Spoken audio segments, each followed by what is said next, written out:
गुरुर्ब्रह्मा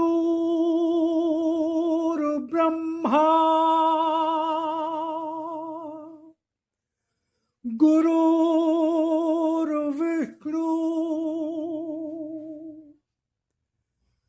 गुरुर्देवो महेश्वरा गुरुर्साक्षात् परब्रह्म तस्मै श्री गुरुवे नमः।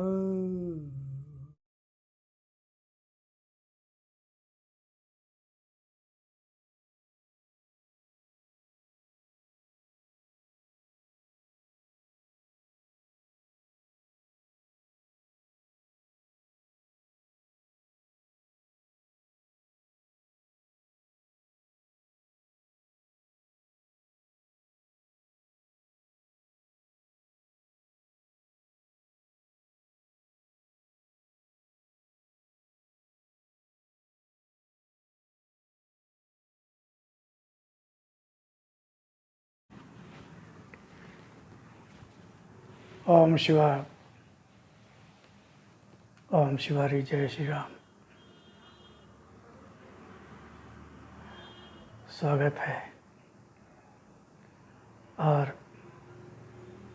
आशा करता हूँ कि ईश्वर कृपा से आप आनंद से होंगे। तो आज हम चर्चा करेंगे भगवान की वाणी वचनामृत निजानी 20 नवंबर।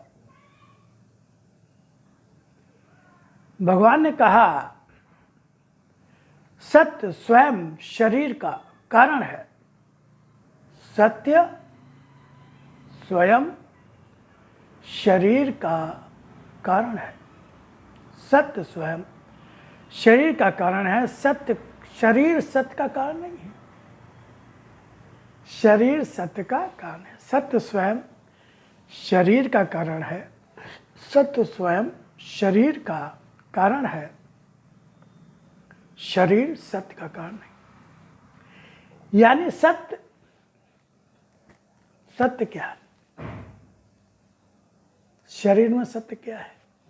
आत्मा। संसार में सत्य क्या है? परमात्मा। आत्मा परमात्मा का अंश। वही परमात्मा जब जीव के शरीर में आता है तो वो आत्मा कहलाता है। और संसार के कण कण में वही अंशी अंशी आत्मा अंश अंशी परमात्मा जो संसार में कण कण में व्याप्त है।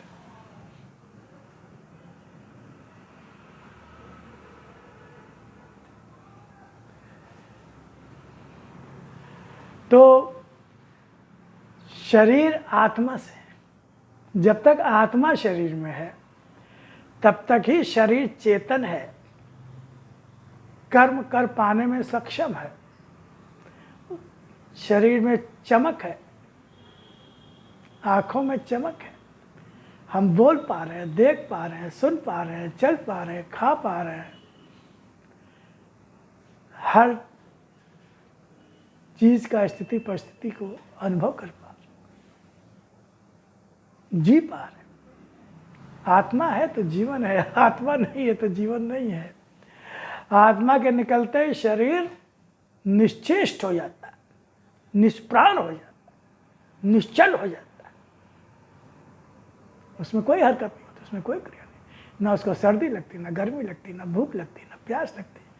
उसको चाहे जितने अपशब्द कहो, चाहे उसकी प्रशंसा करो, तारीफ करो, कोई फर्क नहीं। चाहे कोई रोए गाए, चाहे कुछ। तो वही भगवान कह रहे हैं, सत्य से शरीर है। सत्य स्वयं शरीर का कारण। शरीर सत्य का कारण नहीं है, आत्मा का नहीं है। आत्मा शरीर से नहीं है। तो इसलिए हमें आत्मा को महत्व देना है। लेकिन होता क्या है, हम सबके लाभ जिंदगी में क्या होता है, आत्मा का तो कहीं कोई ज्ञान ही नहीं रहता, कोई भान ही नहीं रहता। सब शरीर और शरीरी संबंध है, और जो शरीर को अच्छा लगता है, जो खराब लगता है, बस उसी में लगे रहते, उसी की व्यवस्था में सब। आत्मा की परवाह नहीं। इसलिए तुम्हारे इस शरीर में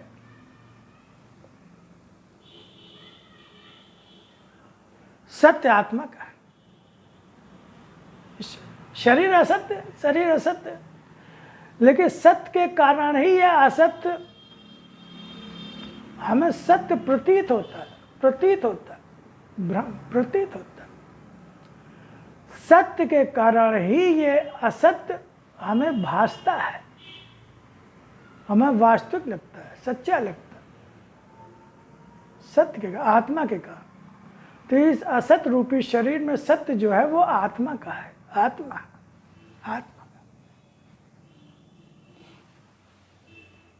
आत्मा दिखाई नहीं देती, आत्मा दिखाई नहीं देती, लेकिन उसका पता तो तब चलता है जब वो निकल जाती है उस शरीर से।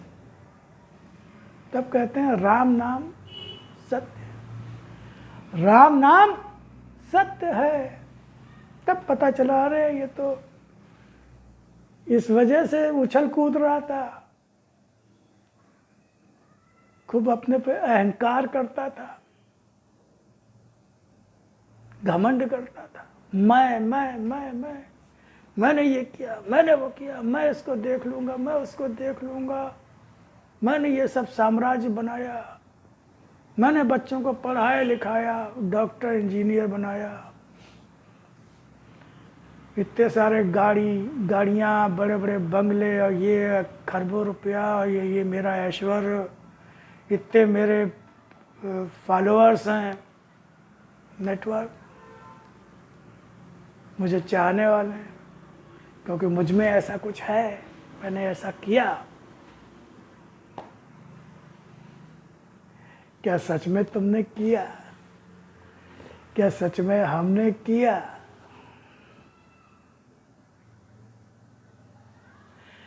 अरे उसके बिना तो हम पल के नहीं झपका सकते, करने की तो बात ही छोड़ दो, बोल नहीं सकते, चल फिर नहीं सकते, हाथ नहीं हिला सकते, कानों से सुनाई नहीं देगा, सूंघ नहीं पाओगे, स्वाद नहीं ले पाओगे। वो है, जब तक है तब तक ही सारे सुखों का आनंद आप हम सब ले पाते हैं, कि उसकी कोई परवाह नहीं होती, उसकी कोई चिंता नहीं होती। सब भगवान की माया, माया विकट, मम माया दुरत्यया, मम माया दुरत्यया, दुरत्य बहुत ही कठिन है। भगवान श्री कृष्ण ने कहा अर्जुन से, मम, और मेरी माया से मैं ही बचा सकता हूं, और कोई नहीं।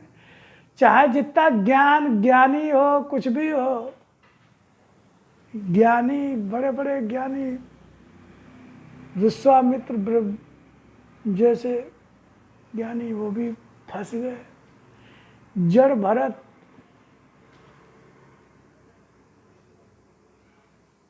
अंत समय में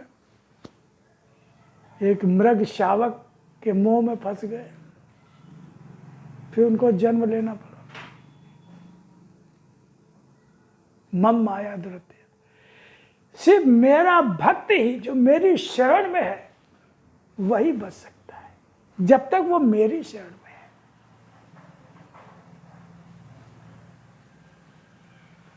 तो मैं कौन, मेरा कौन? क्या ये शरीर में है? क्या ये मन, ये बुद्धि में है?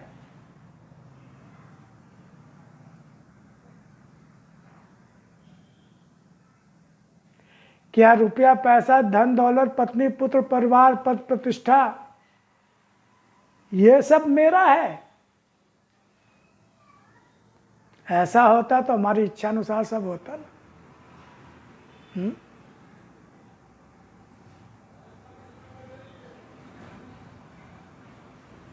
जब चाहते तब पैसा खर्च करते, न चाहते तो नहीं करते।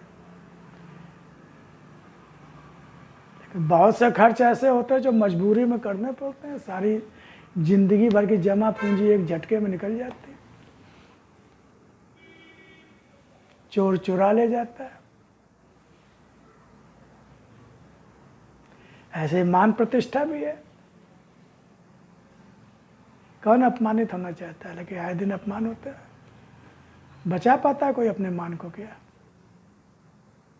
पत्नी पुत्र पद पर क्या सब हमारी इच्छा अनुसार काम करते हैं क्या? या हम जब तक चाहें तब तक रहें? जब जिसका समय आ जाता है वो चला जाता है। जिसको हम बहुत प्रेम करते हैं वो सबसे ज़्यादा दुख देता है, सबसे ज़्यादा कष्ट देता है।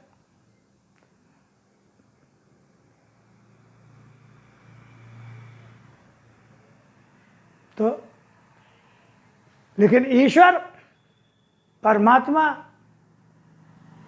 जन्म के पहले भी हमारे साथ था, मृत्यु के बाद भी हमारे साथ रहेगा और अभी भी हमारे साथ है।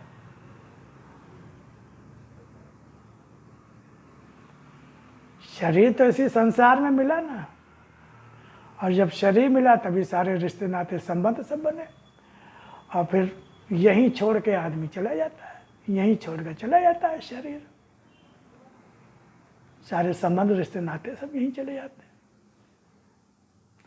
लेकिन आत्मा फिर भी साथ में होती है।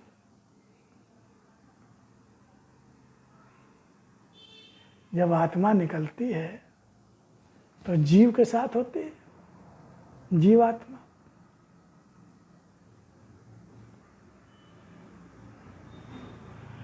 और जब गर्भ धारण गर्भ में प्रवेश करती तब भी सब।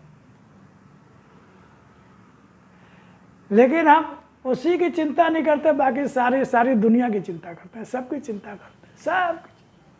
और उसकी चिंता कहेंगे साहब हम तो रोज सुबह शाम भक्ति करते हैं, रोज सुबह शाम मंदिर जाते हैं, भैया काहे झूठ बोल।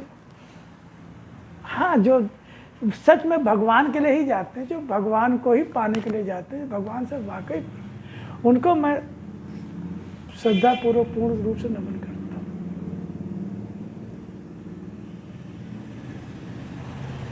ऐसे बिरले लोग जो सिर्फ भगवान के लिए भक्ति करते हैं, भगवान को पाने के लिए भक्ति करते हैं, भगवान के को ही चाहते हैं एकमात्र बस। लेकिन हम सब तो अधिकांश लोग तो सिर्फ भगवान को इसलिए चाहते हैं कि हमारी समस्याएं दूर हो जाएं, हमारे कष्ट दूर हो जाएं, हमारा लड़का बहुत अच्छे नंबर से पास हो जाए, उसको नौकरी लग जाए, हमारा घर बन जाए, हमारा गाड़ी आ जाए, हमारा प्रमोशन हो जाए, हमारा बिजनेस व्यापार खूब बढ़ जाए, हमारी लड़की की शादी हो जाए, हम स्वस्थ रहें, सब स्वस्थ रहें। इसके लिए भगवान की पूजा करते हैं, भगवान को याद करते हैं। भगवान के लिए कौन याद करता है? कितने लोग याद करते हैं? और जो याद करते हैं वो वाकई बहुत सौभाग्यशाली, उनके जैसे भगवान कोई नहीं, जो सिर्फ भगवान के लिए भगवान को याद करता है। हम सब तो स्वार्थी लोग हैं, स्वार्थी लोग हैं। भगवान बदलते रहते हैं, आज हनुमान जी तो कल शिव, तो परसों गणेश जी, तो परसों जो है राम जी, फिर कृष्ण जी, फिर ये, और फिर मजार पे जाने लगेंगे, मजारों पे जाने लगेंगे। अपने देवी देवता भगवान पे उनको भरोसा ही टूट गया, मजार पे जा रहे हैं, कब्र पे जा रहे हैं। तो क्या हम इस लायक हैं कि हम पे कोई कृपा करे, कोई दया करे? क्या भरोसेमंद हम हैं? कभी किसी एक के होकर रहे हैं क्या? इसीलिए एक मंत्र, एक मूर्ति, एक माला, ये हमारा विधान है, हमारे यहाँ विधान है कि मूर्ति, माला, मंत्र बदले नहीं जाते। जिस मूर्ति के सामने बैठकर आप आराधना साधना करते हैं, ध्यान करते हैं, उस मूर्ति, क्योंकि उसमें फिर हमारी श्रद्धा व आस्था की वजह से, निष्ठा की वजह से उसमें शक्ति आना शुरू हो जाती है, वो सिद्ध होने लगती है और हम बदल देते हैं। हर साल गणेश लक्ष्मी बदलते हैं,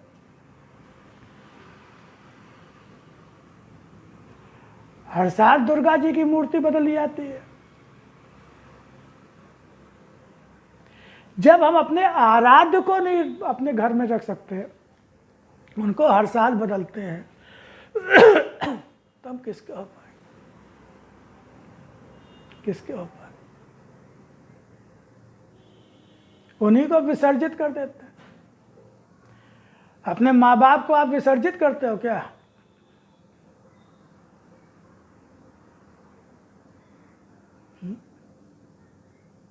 जब खंडित हो जाए मूर्ति, कोई खंडित हो जाए मूर्ति, टूट फूट जाए, तो वो तो समझ में आता है।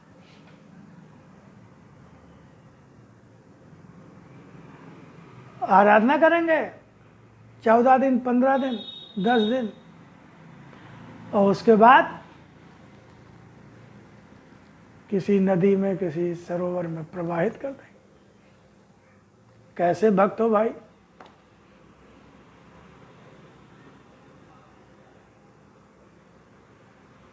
भगवान ने अपनी वाणी में इसको अपराध कहा है। क्या कहा है? अपराध। कि जो लोग मेरी मूर्ति का विसर्जन करते हैं उनको मैं दंड देता हूं। हम समझ नहीं पाते, हम धर्म समझ के अधर्म कर रहे हैं।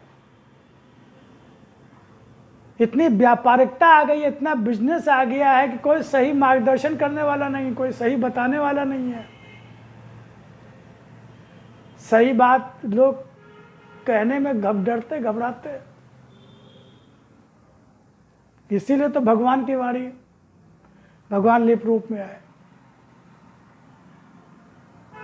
अनजाने में हम अधर्म कर रहे हैं, लेकिन कर तो रहे हैं। अधर्म तो अधर्म है, जाने में करो या अनजाने में करो।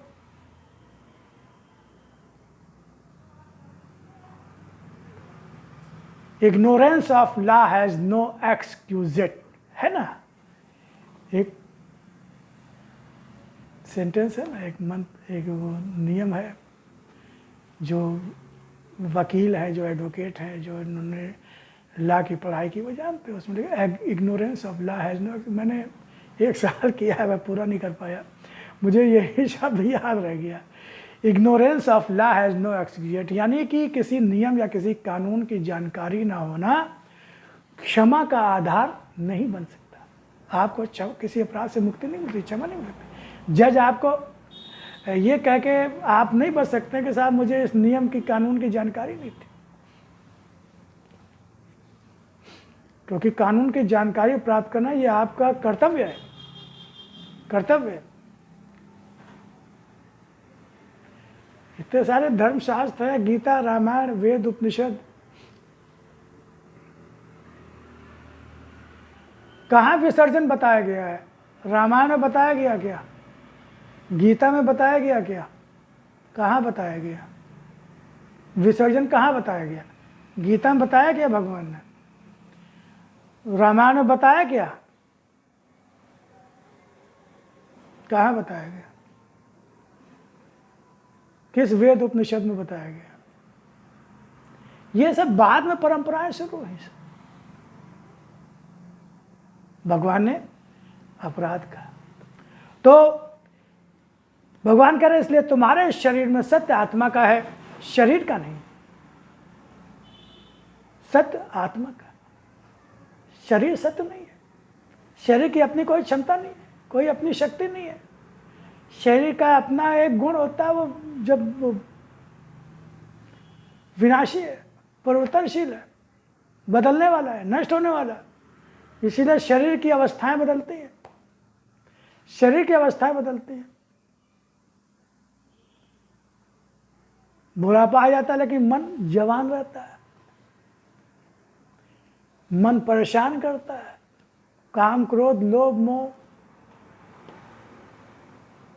तब आदमी और ज्यादा परेशान, क्योंकि शरीर इस लायक नहीं है। अवस्थाएं बदलती हैं शरीर की। शरीर के द्वारा उसी सत्य का प्रयोजन पूरा करने का प्रयत्न करो। शरीर किस लिए मिला?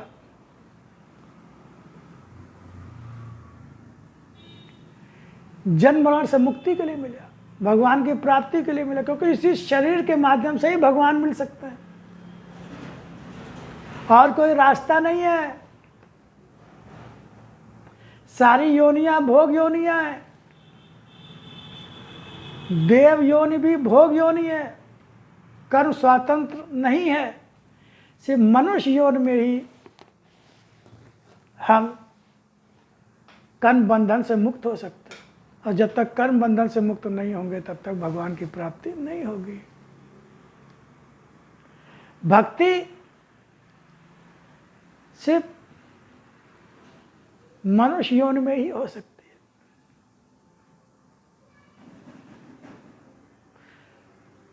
तो इस शरीर को पाने का जो मूल उद्देश्य है, जो मुक्त उद्देश्य है, वो मुक्त होना, मोक्ष की प्राप्ति, भगवान की प्राप्ति, जन्म मरण के बंधन से छूटना।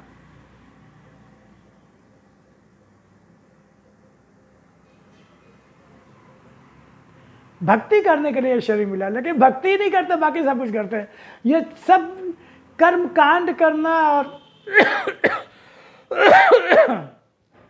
समझिए, भक्ति एक बहुत गूढ़ स्थिति होती है। आरती प्रज्वलित कर लेना, आरती करना, तिलक चंदन लगाना, भगवा वस्त्र पहन लेना, रोज सुबह शाम मंदिर जाना, बाकी और सब पाठ वाठ कर लेना, सब जितने भी हैं, वो भक्ति का साधन तो हो सकती है, साधन तो हो सकती है, लेकिन ये सिद्ध नहीं है। सिद्ध तो भगवान की प्राप्ति है। अगर समझ के करेंगे, इन सब चीज़ों को भी अगर समझ के करेंगे, जान के करेंगे, किस लिए आरती की जाती है, किस लिए चंदन लगाया जाता है, तिलक लगाया जाता है, क्यों मंदिर जाना चाहिए, इसको समझ के। मंदिर जाना गलत नहीं है, जाना चाहिए। जो जाते हैं वो जरूर जाए, जो नहीं जाते हैं वो भी जाए, लेकिन समझ के जाए। हम मंदिर में भी जाते हैं, पूरा संसार लेके जाते हैं। भगवान का दर्शन ही, हम मूर्ति का दर्शन करते हैं। मंदिर के जो वास्तु है उसका दर्शन करते हैं, जो उसका जो इमारत है, जो मंदिर का जो ढांचा है उसको देखते हैं। कितना बड़ा मंदिर है, कितना विशाल मंदिर है, भगवान की मूर्ति कितनी बड़ी है, कितनी सुंदर है, कितने बढ़िया बढ़िया वस्त्र हैं, जे आभूषण है, मुकुट, ये वो सब, प्रसाद देखेंगे इतना अच्छा प्रसाद।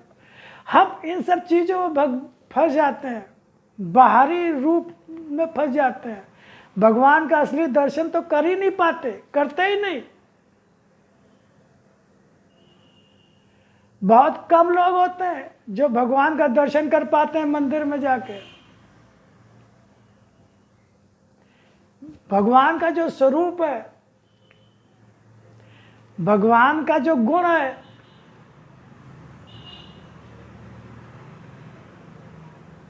सत्य धर्म न्याय, उसको समझो, उसको जानो, उसको स्वीकारो। भगवान क्या है? वो तो निराकार है, अनादि है, अनंत है।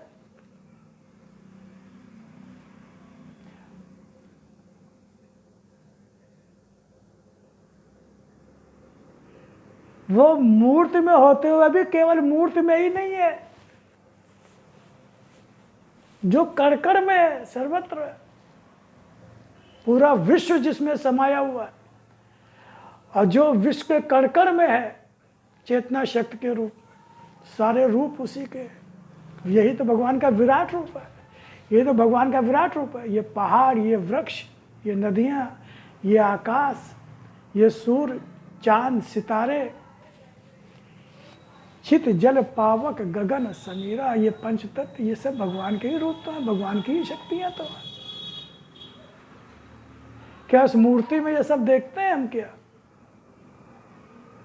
और वहां देखने के बाद फिर पूरे संसार में देखते हैं क्या? सब में देखते हैं क्या? आत्मवत सर्वभूतेषु, मैं सब में समान रूप से व्याप्त। कहाँ दर्शन हुए?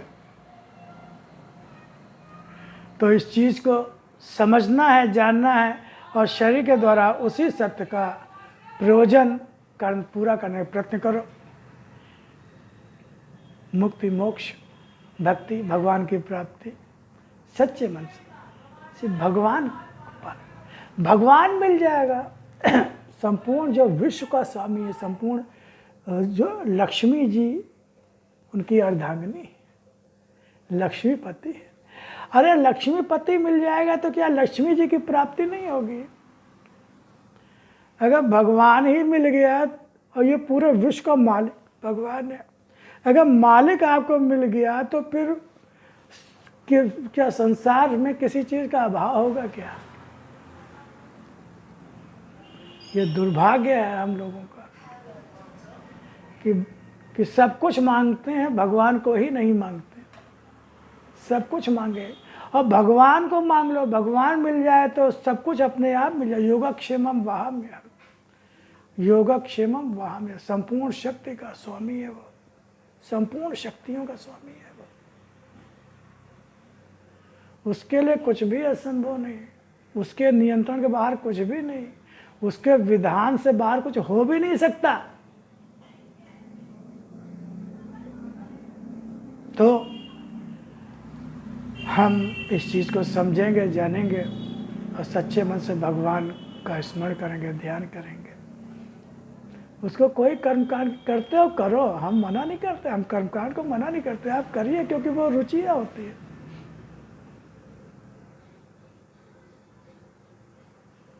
कोई लोग साकार होता है तो ये तो रास्ते हैं, अपनी अपनी पसंद है।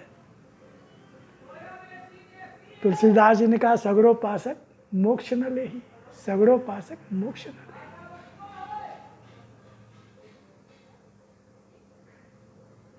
निर्गुण और साकार से परे तहाँ हमारो ध्यान, निर्गुण सरगुण से परे तहाँ हमारो ध्यान। कबीरदास जी, अपनी अलग अलग राह है। अब आपको हजरतगंज जाना है तो अमीनाबाद से होके भी जा सकते हैं, हुसैनाबाद से होके भी जा सकते हैं, हुसैनगंज से होके भी जा सकते हैं। कई रास्ते हैं, कई रास्ते हैं। कोई ज्ञान के माध्यम से जाता है, कोई भक्ति के माध्यम से जाता है, कोई कर्म के माध्यम से, ज्ञान योग, भक्ति योग और कर्म योग अलग अलग है। समझ के करना, जान के करना, खाली लकीर के फकीर नहीं बनना।